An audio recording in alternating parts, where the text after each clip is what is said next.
Jorge Emiliano, nos tocó presentar lógica en programación. Nuestro contenido está dividido de la siguiente forma y bueno, empezaremos con el objetivo y la definición. Esta presentación tiene el objetivo de explicar cómo la lógica en programación permite estructurar el flujo de un programa a través de decisiones basadas en condiciones lógicas y cómo esta lógica es fundamental, ya que pues es la base de muchas operaciones y algoritmos que ejecutan los programas que utilizamos en la vida cotidiana. Eh, Se define como la capacidad de los sistemas para tomar decisiones basadas en condiciones específicas, lo cual permite controlar el flujo de un programa. En la introducción tenemos que la programación en esencia traduce ideas humanas en instrucciones que una máquina necesita ejecutar. Esta capacidad tiene como base de la arquitectura de von Neumann y que define cómo las computadoras modernas procesan y almacenan la información. Aunque existen varios modelos de organización de los computadores, la mayoría de ellos se basa en el modelo de von Neumann. Y básicamente lo que hace es organizar el hardware de una manera en que los programas se ejecuten de una manera secuencial y lógica. Tiene diferentes componentes, por ejemplo, la unidad de memoria, que se encarga de almacenar las instrucciones del programa y los datos necesarios para ejecutar esas indicaciones. Y bueno, al ser una memoria RAM, permite leer y escribir los datos en cualquier posición uniformemente. La unidad de control, que interpreta las instrucciones almacenadas y coordina las operaciones de otros componentes. Se podría decir que es como el cerebro y organiza la información de las tareas de la computadora.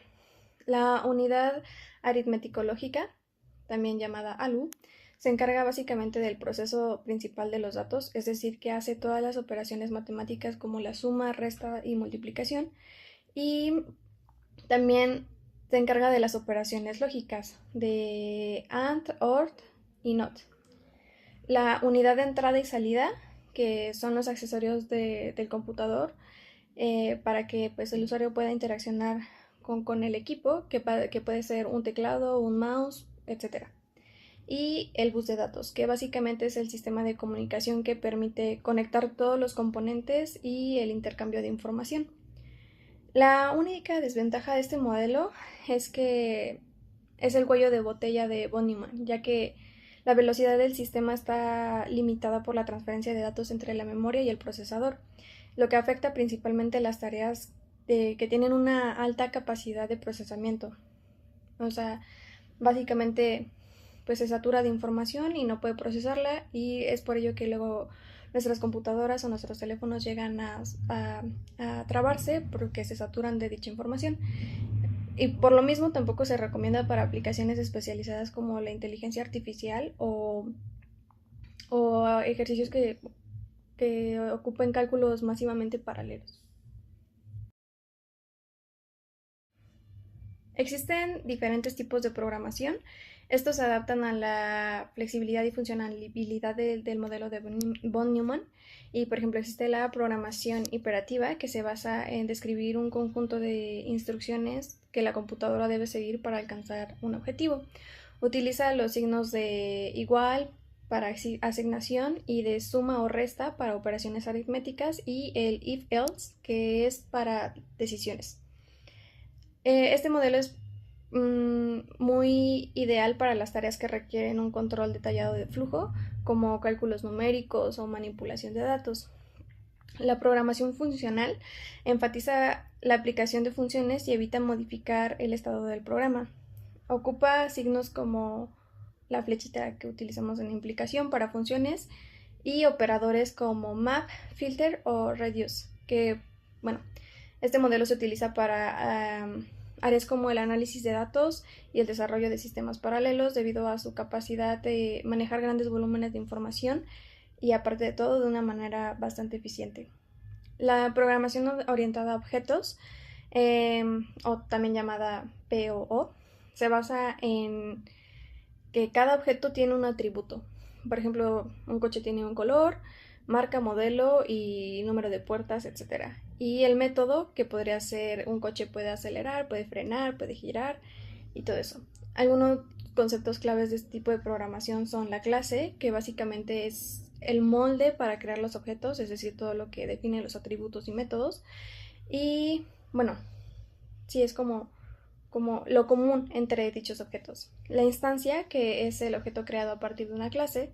La herencia, que permite crear nuevas clases a partir de las ya existentes. Y bueno, los polimorfismos también. Esto hace que los objetos tengan distintas clases, respondan de una manera diferente a un mismo mensaje. Y el encapsulamiento, que oculta la implementación interna de cada objeto, es decir, permite que otros objetos interactúen con él solo a través de una interfaz pública. Esto es ampliamente utilizado para el desarrollo de aplicaciones escalables y mantenibles y sobre todo para la gestión y creación de videojuegos. La programación lógica se enfoca en establecer relaciones y reglas en lugar de instrucciones específicas. Utiliza los signos que vemos en pantalla para definir reglas, o sea, los de dos puntitos y el signo menos para definir las reglas y la coma para representar conjunciones. Este básicamente se utiliza para sistemas con inteligencia artificial y resolución de problemas complejos. Por último, tenemos la programación declarativa, que básicamente define qué debe hacerse en el lugar de cómo. Utiliza los signos de igual para expresar igualdades o condiciones y es muy común utilizada para el desarrollo de bases de SQL y sistemas de configuración como HTML, CSS, etc. Y bueno, luego pasamos al marco teórico. Empezaremos con la introducción al paradigma lógico-funcional. Aquí las primeras computadoras fueron programadas con lenguajes de bajo nivel, donde las operaciones aritméticas eran simples y solamente se necesitaba el acceso a la memoria. Y bueno, aquí se plantea que la lógica matemática deberá ser la base para poder, sí, se utiliza como herramienta formal para poder resolver problemas complejos a base de reglas, hipótesis y teoremas. En los orígenes históricos de la lógica en computación tenemos el cálculo de Newton y Leibniz, quienes simplificaron operaciones complejas. También tenemos el surgimiento de la álgebra booleana con George Boole. Y bueno, este fue un gran avance porque básicamente dio el pilar, la base para poder diseñar circuitos y controlar acciones en programas modernos.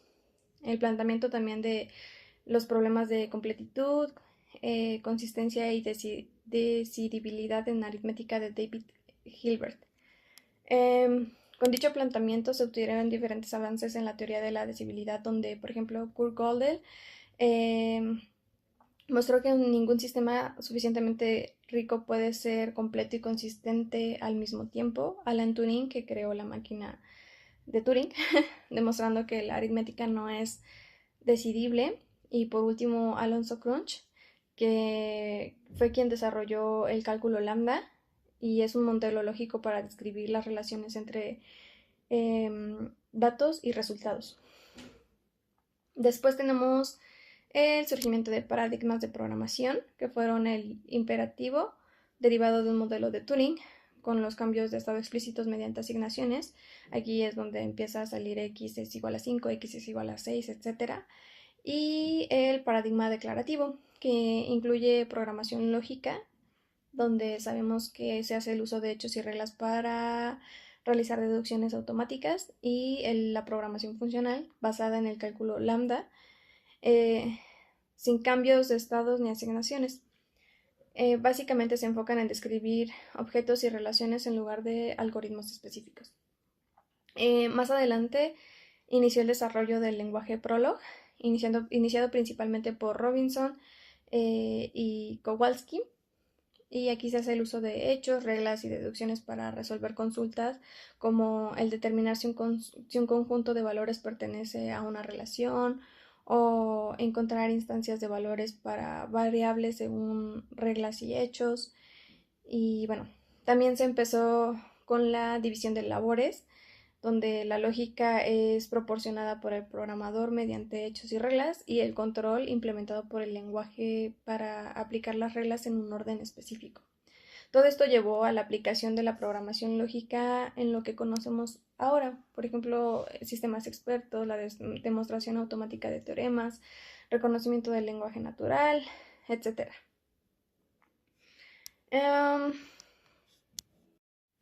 Entre los usos actuales tenemos la computación y programación, la inteligencia, en la aplicación en la inteligencia artificial, matemáticas y ciencia, robótica y automatización, la ciberseguridad también, donde pues se pueden hacer diferentes usos como el diseño de hardware, lenguajes de programación, simulaciones científicas, sistemas expertos, aprendizaje automático, etc.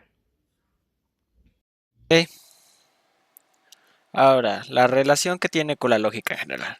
Bueno, por el lado del álgebra de Blue, también esta es fundamental para la lógica en general de programación. Las condiciones son omnipresentes en los lenguajes de programación. Las estructuras de control como el if, while y for dependen de expresiones booleanas para determinar si un bloque de código debe ejecutarse. Sin embargo, lo más vainilla, lo más básico y la razón más pegada de por qué se relacionan tanto es porque tanto la programación como la lógica, pues el tema es que ambas se basan en los valores binarios de verdadero o falso. Todo en programación es 1 y 0, que es equivalente a verdadero o falso, igual que la lógica, son nuestras.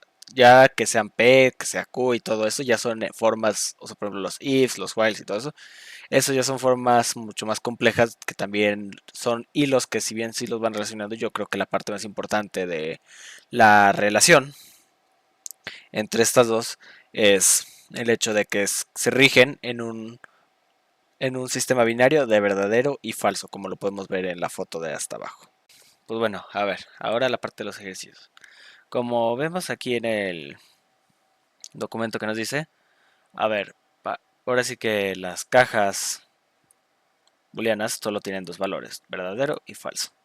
Y las cajas lógicas pues son las variables, para saber, o sea, son los nombres que les damos a ciertos valores, o sea, nuestras P's y Q's, si usted quiere verlo de algún modo.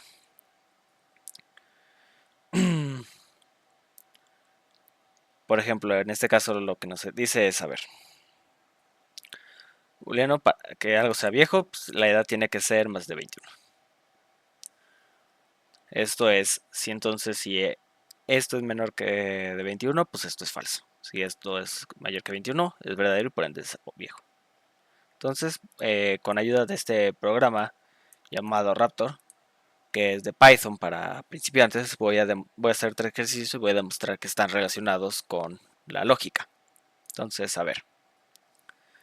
El número uno, si, si entre paréntesis A es mayor que 0 y B es menor que 10, cierre paréntesis, o no sé, negación de C, y imprimir condición cumplida. Entonces, lo primero que necesitamos es que el cliente nos dé nuestras variables.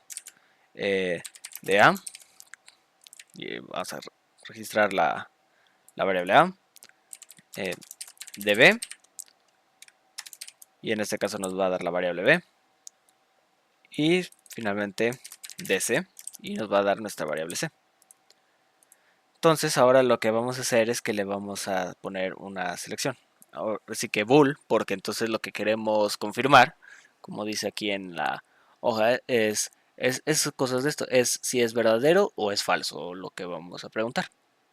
Entonces nos vamos aquí. Lo primero que vamos a buscar es la negación de C. Entonces, por ejemplo, si C, como no nos dan un valor que para C, pues podemos darle el que yo queramos. Yo le voy a poner 9. Entonces, por ejemplo, en este caso no, esto es Q si quieres verlo de algún modo, y esto es si es verdadero o es falso. Entonces, en dado caso que sea falso, pues ya sabemos que lo que nos está diciendo, porque es una disyunción, es que mientras una de ambas variables sea correcta, el resultado va a ser verdadero. Entonces aquí nuestra Q es, en dado caso de que no fuera así, sería falsa. Esto implicaría que negación de, de C, o Q, como quiera verlo, es verdadero. Entonces aquí ya sabemos que esto es verdadero, entonces le vamos a decir condición cumplida. Pero ¿Qué pasa si no? Ah, bueno, pues el tema es que en este caso lo que necesitamos saber es que si Q es falso y ya sabemos que Q es falso, lo que tenemos que revisar ahora es si P, en este caso lo que era, es verdadero. Entonces lo que vamos a poner es que A es mayor que 0 y B es menor que 10. Esto también es una conjunción porque entonces ambos valores, tanto P como Q en este caso, ambos tienen que ser verdaderos para que esto sea verdadero. De lo contrario, esto es falso. Entonces, por ejemplo, en el caso de que sea falso, pues el tema es que tanto Q como P son falsos y por ende la disyunción no se cumple. Entonces le ponemos que condición no cumplida. Porque entonces la operación como tal es falsa. Pero si en este caso fuera correcto esta conjunción, pues sabemos que P, incluso si Q es falso, sabemos que P es verdadero y por ende, de todos modos la condición se cumple. Vamos a probarlo. Por ejemplo, démosle A que es 5, 5 y C que le vamos a dar un valor diferente, 0.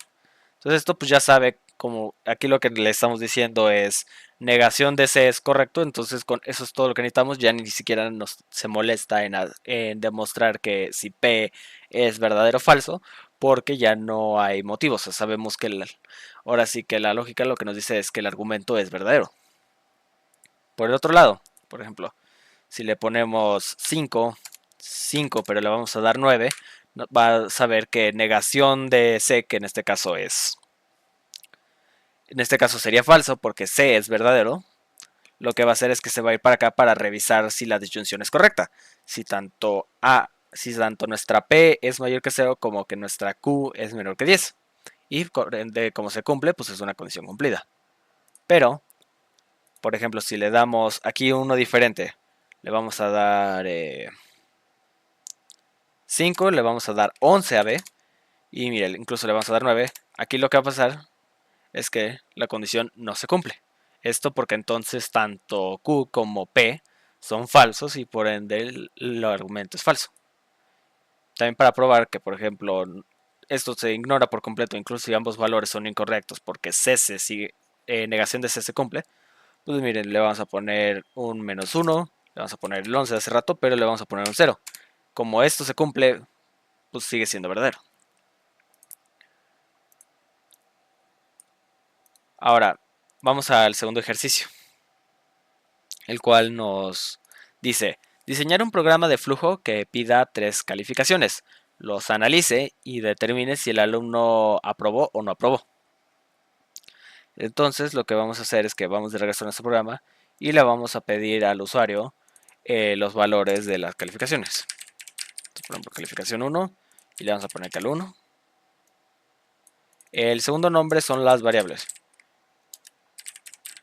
Es como el sistema los tiene guardados. O sea, ahora sí que son nuestras P y Qs, casi casi. Solo que yo les estoy poniendo así para no revolver mucho.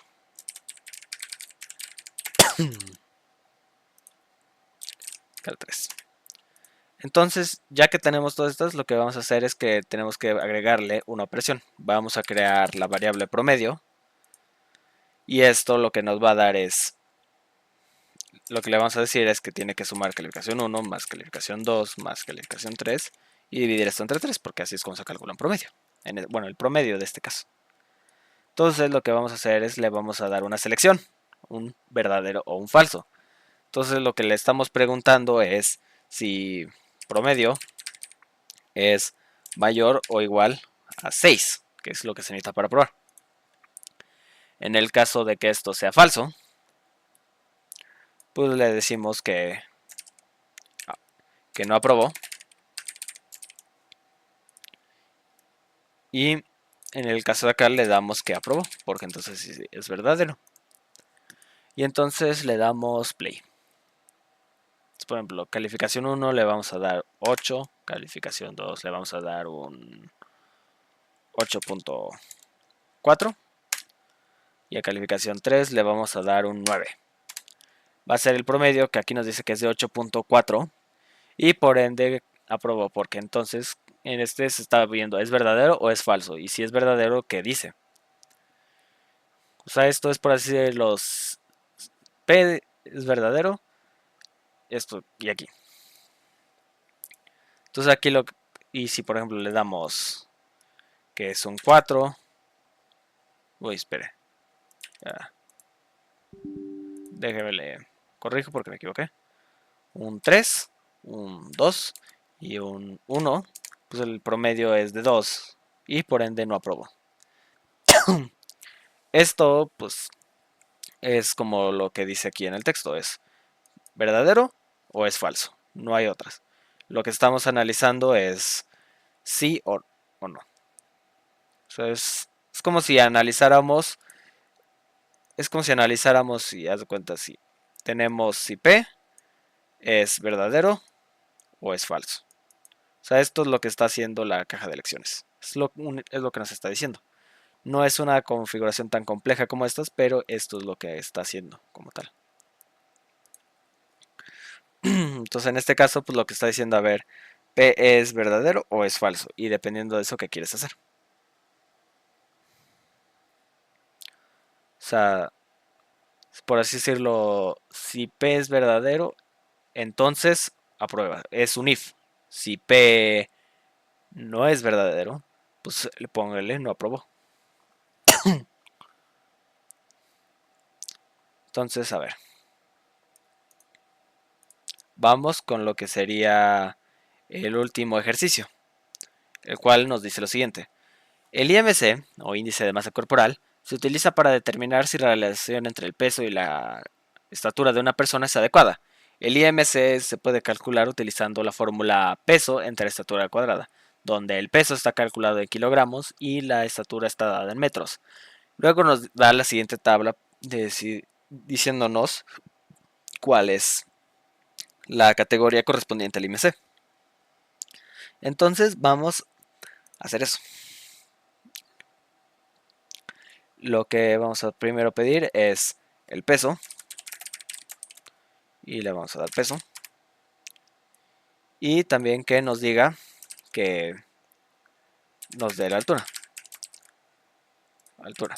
Digo, tendría en un trabajo más complicado, pues obviamente tendría que especificarle al usuario. Sin embargo, con el propósito de no tardarnos más y dedicarnos más bien a el desarrollo del ejercicio y explicar cómo está relacionado a la lógica, vamos a seguir con esto. Entonces, con eso le vamos a dar que tiene que crearnos ahora la variable de IMC.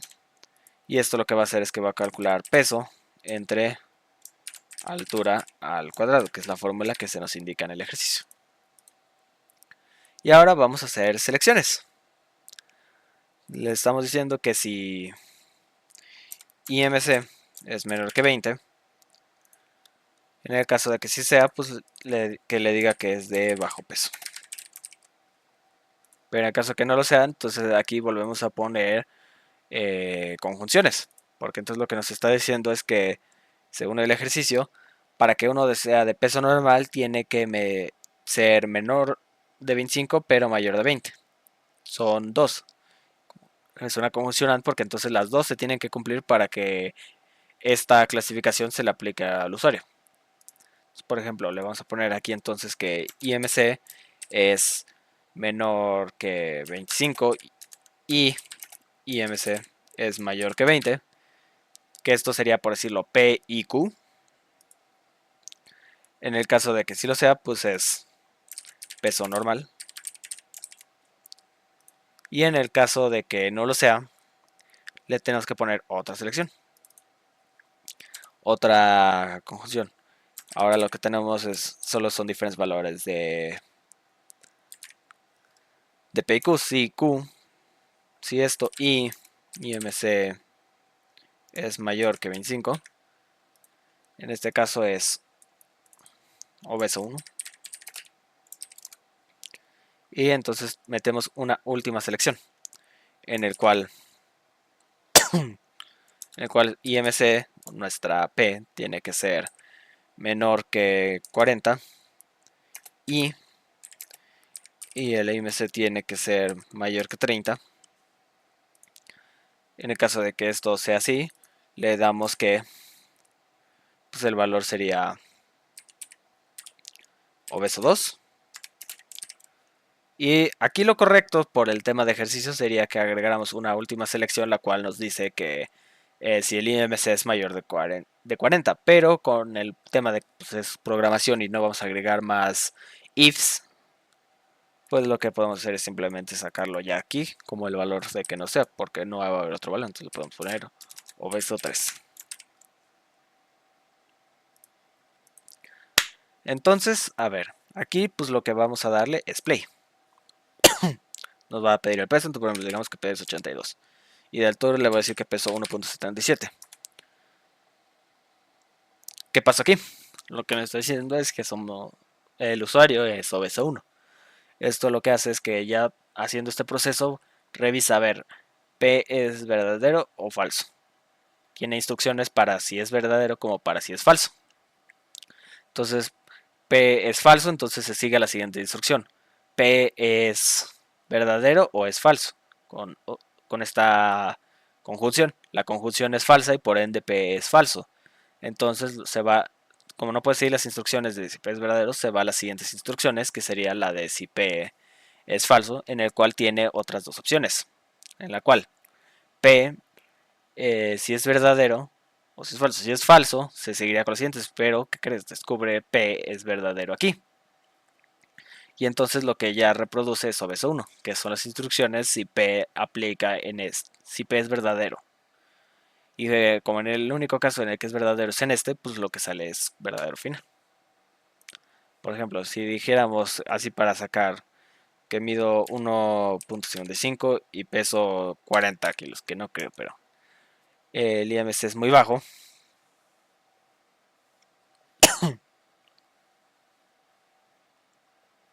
Y ya queda así. Por ejemplo, si le pusiera, no sé, que peso 68 kilos y peso 1.77, como le dijimos, pues el peso está en este. Entonces nos sale que reviso aquí, P es falso aquí. Entonces no puede ser, P no es verdadero, entonces no puede seguir estas instrucciones, pero P es falso. Entonces sigue las instrucciones de aquí. Y entonces es como si dijéramos, a ver, es como los ejercicios que solíamos hacer para explicarme un poco más. Por ejemplo, aquí lo que tenemos es que le vamos a decir a esto P, Q, R y S. Entonces, lo que tenemos aquí es que el IMC es, es de 21.70, ¿no? Entonces sabemos por el ejercicio que P es falso.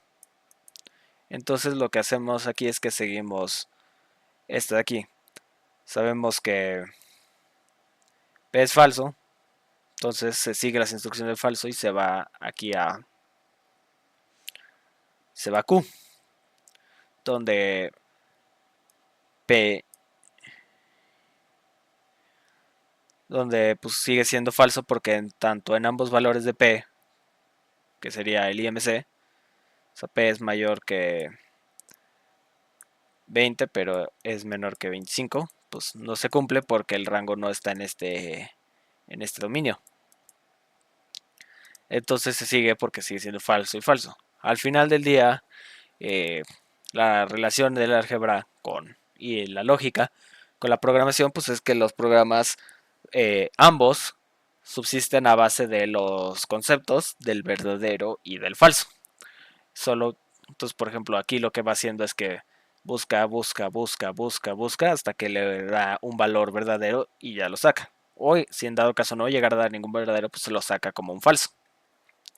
Y se acaba el programa. Esa es la relación con el álgebra booleana. O sea, a partir de si son verdaderos o si son falsos, si se cumplen o no se cumplen ciertos argumentos, por ejemplo, estas conjunciones de aquí, es que va determinando el programa las operaciones. Con todo eso, pues sería todo de mi parte. Conclusiones. Pues a ver, 1. La lógica matemática seguirá siendo fundamental para la evaluación de tecnológica y científica. Saber lógica ayuda a saber programar en aspectos básicos, como ya demostré. Si bien tienes que saberte bien el comando, pues realmente es escribir un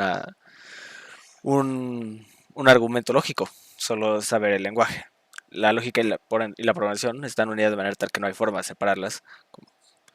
Varios elementos de la lógica en general son la base para la programación en formas muy básicas. Y como ya había mencionado anteriormente en su relación, su componente más importante y que rige el resto de cómo se desarrolla en lógica de verdadero y falso. Ahora sí que todo lo que hemos visto en general de fundamentos de matemáticas como la programación, todo es 1 y 0, verdadero o falso, no hay de otra.